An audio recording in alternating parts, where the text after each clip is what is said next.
واقعات سیرت النبی صلی اللہ علیہ وآلہ وسلم قسط نمبر 28۔ اپنا اسلامک اسٹوڈیو قریش کی ابو طالب کو ایک آفر۔ اپنا اسلامک اسٹوڈیو کے معزز ناظرین، پچھلی دھمکی کے باوجود جب قریش نے دیکھا کہ رسول اللہ صلی اللہ علیہ وسلم اپنا کام کیے جا رہے ہیں تو ان کی سمجھ میں آ گیا کہ جناب ابو طالب رسول اللہ صلی اللہ علیہ وآلہ وسلم کو چھوڑ نہیں سکتے، بلکہ اس بارے میں قریش سے جدا ہونے اور ان کی عداوت مول لینے کو تیار ہیں۔ چنانچہ وہ لوگ ولید بن مغیرہ کے لڑکے عمارہ کو ہمراہ لے کر ابو طالب کے پاس پہنچے اور ان سے یوں عرض کیا: اے ابو طالب، یہ قریش کا سب سے بانکا اور خوبصورت نوجوان ہے، آپ اسے لے لیں، اس کی دیت اور نصرت کے آپ حقدار ہوں گے، آپ اسے اپنا لڑکا بنا لیں، یہ آپ کا ہوگا،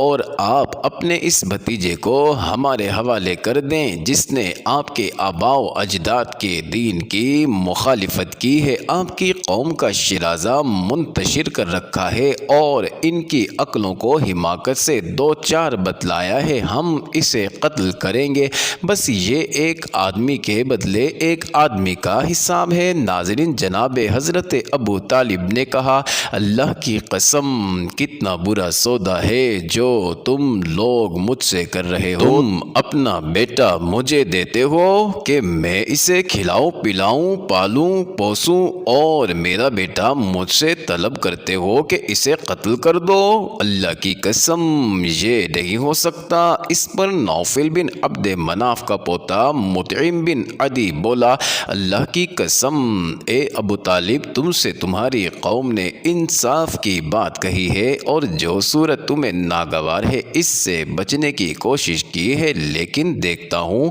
کہ تم ان کی کسی بات کو قبول نہیں کرنا چاہتے۔ جواب میں ابو طالب نے کہا: واللہ تم لوگوں نے مجھ سے انصاف کی بات نہیں کی ہے، بلکہ تم بھی میرا ساتھ چھوڑ کر میرے مخالف لوگوں کی مدد پر تلے بیٹھے ہو، تو ٹھیک ہے، جو چاہو کرو۔ اپنا اسلامک اسٹوڈیو کے معزز ناظرین، جور و ستم کا مذکورہ سلسلہ نبوت کے چوتھے سال کے درمیان یا آخر میں شروع ہوا تھا اور ابتدا معمولی تھا، مگر دن بدن اور ماہ با ماہ بڑھتا گیا، یہاں تک کہ نبوت کے 5ویں سال کا وسط آتے آتے اپنے شباب کو پہنچ گیا۔ ناظرین، حتیٰ کہ مسلمانوں کے لیے مکہ میں رہنا دوبر ہو گیا اور انہیں ان پیہم ستم رانیوں سے نجات کی تدبیر سوچنے کے لیے مجبور ہو جانا پڑا۔ انہی سنگین اور تاریک حالات میں سورہ زمر کا نزول ہوا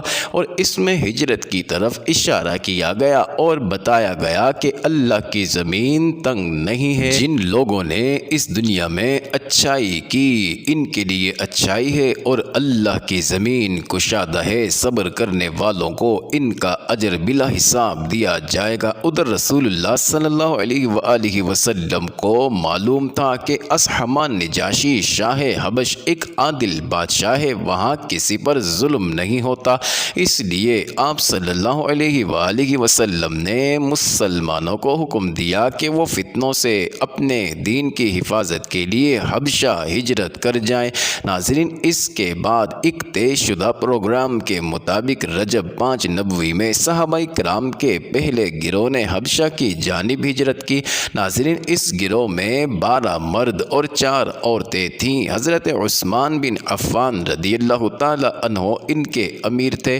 اور ان کے ہمراہ رسول اللہ صلی اللہ علیہ وآلہ وسلم کی صاحبزادی حضرت رقیہ رضی اللہ تعالی عنہا بھی تھیں۔ ناظرین، رسول اللہ صلی اللہ علیہ وآلہ وسلم نے ان کے بارے میں فرمایا کہ حضرت ابراہیم اور حضرت لوط علیہ السلام کے بعد یہ پہلا گھرانہ ہے جس نے اللہ کی راہ میں ہجرت کی۔ ناظرین، یہ لوگ رات کی تاریکی میں چپکے سے نکل کر اپنی نئی منزل کی جانب روانہ ہوئے۔ ناظرین، رازداری کا مقصد یہ تھا کہ قریش کو اس کا علم نہ ہو سکے۔ رخ بحر احمر کی بندرگاہ شعیبہ کی جانب تھا۔ ناظرین، خوش قسمتی سے وہاں 2 تجارتی کشتیاں موجود جو انہیں اپنے دامن عافیت میں لے کر سمندر پار حبشہ چلی گئیں۔ قریش کو کسی قدر بعد میں ان کی روانگی کا علم ہو سکا، تاہم انہوں نے پیچھا کیا اور ساحل تک پہنچے، لیکن صحابہ کرام آگے جا چکے تھے، اس لیے نامراد واپس آئے۔ ادھر مسلمانوں نے حبشہ پہنچ کر بڑے چین کا سانس لیا۔ ناظرین، مسلمانوں کے ساتھ مشرکین کا سجدہ اور مہاجرین کی واپسی۔ معزز ناظرین، اسی سال رمضان المبارک میں یہ واقعہ پیش آیا کہ نبی کریم صلی اللہ علیہ وآلہ وسلم ایک بار حرم تشریف لے گئے۔ وہاں قریش کا بہت بڑا مجمع تھا، ان کے سردار اور بڑے بڑے لوگ جمع تھے۔ آپ صلی اللہ علیہ وآلہ وسلم نے ایک دم اچانک کھڑے ہو کر سورہ نجم کی تلاوت شروع کر دی۔ ناظرین، ان کفار نے اس سے پہلے عموماً قرآن سنانا تھا، کیونکہ ان کا دائمی وتیرہ قرآن کے الفاظ میں یہ تھا کہ اس قرآن کو مت سنو اور اس میں خلل ڈالو، ادم مچاؤ تاکہ تم غالب رہو۔ لیکن جب نبی کریم صلی اللہ علیہ وآلہ وسلم نے اچانک اس سورت کی تلاوت شروع کر دی اور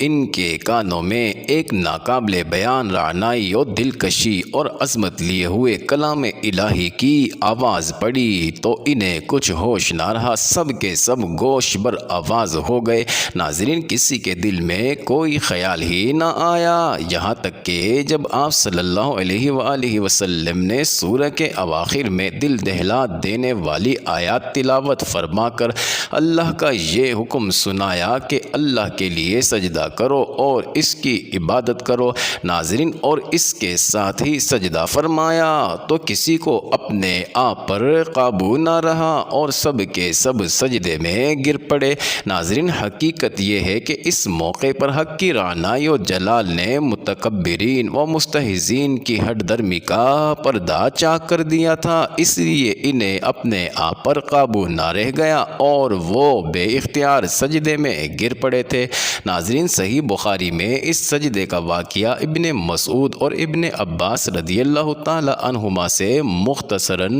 مروی ہے۔ ناظرین، لیکن بعد میں جب انہیں احساس ہوا کہ کلام الہی کے جلال نے ان کی لگام موڑ دی اور وہ ٹھیک وہی کام کر بیٹھے جسے مٹانے اور ختم کرنے کے لیے انہوں نے ایڑی سے چوٹی تک کا زور لگا رکھا تھا، اور اس کے ساتھ ہی اس واقعے میں غیر موجود مشرکین نے ان پر ہر طرف سے عتاب اور ملامت کی بوچھاڑ شروع کی تو ان کے ہاتھ کے طوطے اڑ گئے اور انہوں نے اپنی جان چھڑانے کے لیے رسول اللہ صلی اللہ علیہ وآلہ وسلم پر یہ افترا پردازی کی اور یہ جھوٹ گھڑا کہ آپ نے ان بتوں کا ذکر عزت و احترام سے کرتے ہوئے یہ کہا تھا کہ ترجمہ یہ بلند پایا دیویاں ہیں اور ان کی شفاعت کی امید کی جاتی ہے۔ ناظرین، حالانکہ یہ صریح جھوٹ تھا جو محض اس لیے گھڑ لیا گیا تھا تاکہ نبی کریم صلی اللہ علیہ وآلہ وسلم کے ساتھ سجدہ کرنے کی جو غلطی ہو گئی ہے اس کے لیے ایک معقول عذر پیش کیا جا سکے، اور ظاہر ہے کہ جو لوگ نبی کریم صلی اللہ علیہ وآلہ وسلم پر ہمیشہ جھوٹ گھڑتے اور آپ کے خلاف ہمیشہ دسیسہ کاری اور افترا پردازی کرتے رہے تھے، وہ اپنا دامن بچانے کے لیے اس طرح کا جھوٹ کیوں نہ گھڑتے۔ بہرحال مشرکین کے سجدہ کرنے کے اس واقعے کی خبر حبشہ کے مہاجرین کو بھی معلوم ہوئی، لیکن اپنی اصل صورت سے بالکل ہٹ کر، یعنی انہیں یہ معلوم ہوا کہ قریش مسلمان ہو گئے ہیں، چنانچہ انہوں نے ماہ شوال میں مکہ واپسی کی راہ لی، لیکن جب اتنے قریب آ گئے کہ مکہ ایک دن سے بھی کم فاصلے پر رہ گیا تو حقیقت حال آشکار ہوئی۔ اس کے بعد کچھ لوگ تو سیدھے حبشہ پلٹ گئے اور کچھ لوگ چھپ چھپا کر یا قریش کے کسی آدمی کی پناہ لے کر مکے میں داخل ہوئے۔ معزز ناظرین، یہ انٹرسٹنگ ویڈیو جاری ہے، اگلی ویڈیو قسط نمبر 29 میں دیکھنا مت بھولیے گا۔